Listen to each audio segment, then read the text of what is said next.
Hello guys! Magluluto tayo ng ating lunch. At ito ay repolyo na merong chicken breast. Just like yung ginagawa nyo sa corned beef na may repolyo, tuna na may repolyo, parang ganito lang din yun. Ito naman ay chicken breast na nasa lata ang ilalagay natin. So ayan na nga, mag-isa tayo ng bawang. At saute lang natin na hanggang sa siya ay maging light brown para lumabas yung kanyang aroma. And then i-add na natin ang onion, ang ating sibuyas. Let's wait for it to become translucent para malaman natin na siya ay luto na. Translucent na ang kulay niya, ang tsura niya. At isatay-satay lang po natin ang ganyan hanggang sa siya ay maluto. At malalaman niyo yon kapag umaamoy na ang ating mga aromatics. Diba? Ganon ang paggigisa. Madali lang po itong dish na ito. Sobrang simple lang. Budget friendly and also healthy, nutritious because of the cabbage or repolyo. Ayan ang ating chicken breast. Shout out to Tita Baby if you're watching.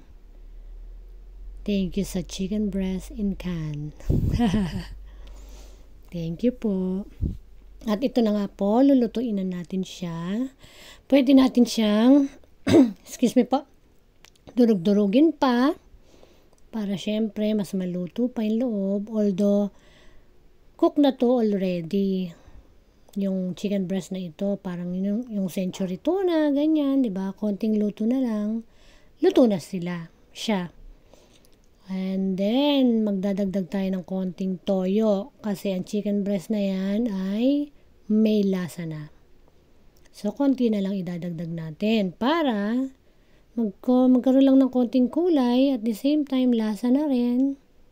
Lagyan natin ng paminta, durog na paminta.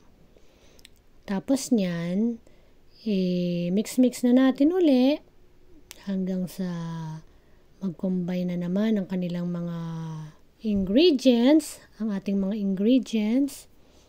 Yan, i-saute-saute nyo lang para pantay na pantay ang kanilang mga pagkakaluto. After 2 minutes, pwede mo na ring lagyan ng tubig. Lagyan mo ng sabaw, yan, konti lang, 1 cup lang. Para may konting sabaw lang, di ba? Para mag-blend in na rin yung mga ingredients na nilagay mo dyan. Ngayon, after nyan, takpan mo. After 2 minutes, pwede mo nang ilagay ang repolyo, cabbage. Ang ating masustansyang ingredient. Yes. That is from cruciferous vegetables. Diba? And which is very nutritious kind of vegetable. Masustansya. At hindi masyadong mura kasi mahal ngayon yan. Pero masustansya naman. Halo-haluin natin ang ganyan hanggang sa pantay-pantay na ang kanilang pagkakaluto. Siyempre, para even ang cook ng ating vegetables and mag-combine din ang kanilang flavors. Yan, mix-mix lang after once in a while para even ang cooking natin. Yan, halo-halo lang. And then after nyan, pwede mo naman takpan na uli para maluto pa siya ng kaunti. Para crunchy pa. Huwag naman i-overcook kasi baka mawala na yung sustansya niya. Pagka gulay, syempre medyo half cook lang tayo para nandun pa rin yung sustansya at masarap kainin kasi may crunchiness. May texture na tinatawag, di ba? Oh, ayan na, naluto na siya. Ready to serve na to. Ang napakasimpleng dish, napakadaling gawin, masarap, at masustansya. budget friendly pa. 'Di ba, guys? Thank you. Bye-bye. What are these?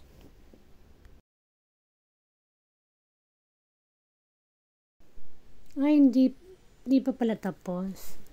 Ayan, halo-haluin natin hanggang sa siya ay medyo parang naluto na siya, parang medyo wilted na ang leaves niya. At ayan na nga, luto na siya. Ready to eat na tayo, guys. Oh, nakahanda na ba yung ating rice dyan? Masarap to sa rice. So simple yet delicious meal. Yeah. So eat na tayo, guys. Let's go na. Bye-bye.